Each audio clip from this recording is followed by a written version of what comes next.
અંધભક્તો, ગોબર ભક્તો, ભૂંડ ભક્તોની તો આંખો ફાટી ગઈ.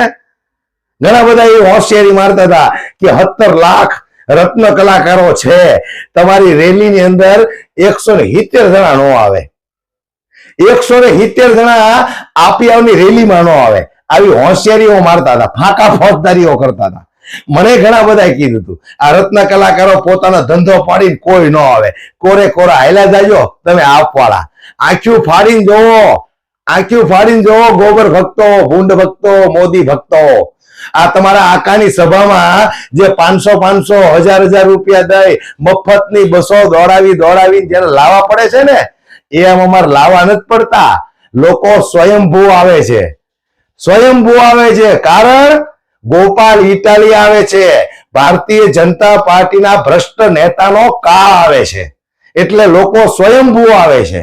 કારણ કે હવે રત્ન કલાકાર જાગ્યો છે, હવે ગુજરાતની જનતા જાગી છે. અને હજી અમુક ભગતડાઓ એમ કે છે કે 17 લાખ રત્ન કલાકારો છે, તમારી રેલીમાં 170 જણા નો આવે. જોઈ લો, તમે જોઈ લો. પોતાના કારખાનાઓની બાલ્કનીમાંથી ગોપાલભાઈ ઇટાલિયાને જોવા માટે, ગોપાલભાઈ ઇટાલિયાના ભાષણને સાંભળવા માટે લોકો કેવા ઉત્સુક થયા છે. અંધભક્તો, ગોબર ભક્તો, આમ નામ ગુલામીમાં તમારી છડ્ડી હોતી વેચાઈ જવાની, એટલું યાદ રાખજો. અને આ કાંઈ મોદી થોડા આવે છે તે અમારે પૈસા દઈને લોકોને બોલાવવા પડે. આ તો ગોપાલ ઇટાલિયા આવે છે. નરેન્દ્ર મોદીનું હવે કાંઈ ગુજરાતમાં વર્ચસ્વ નથી રહ્યું, એટલે એ લોકોને 1200 1300 બસો દોડાવી પડે. નકર 30 વર્ષથી ગુજરાતની અંદર ભાજપની સરકાર હોય અને નરેન્દ્ર મોદી આવતા હોય તો 25,000 50,000 માણસ એમ નામ થઈ જવું પડે.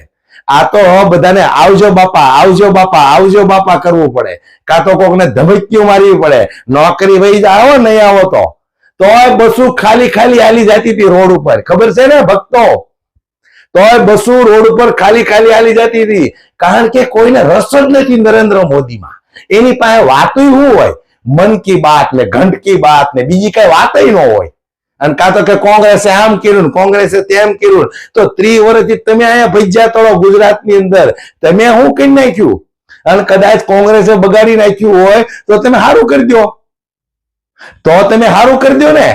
30 વર્ષથી સરકારમાં બેઠા છો, તમે તો હાવ બાળી મૂક્યું છે, હાવ બાળી મૂક્યું, બધું રમણ ભમણ કરી નાખ્યું. અને તો હજી તમારા ભક્તો હેઠા નથી બેહતા. લે 17 લાખ રત્ન કલાકારો છે, 170 જણા નો આવે તમારી રેલીમાં. આ જોઈ લે, આંખ્યું ફાડીને જોયો ને તે વિડીયો, હે?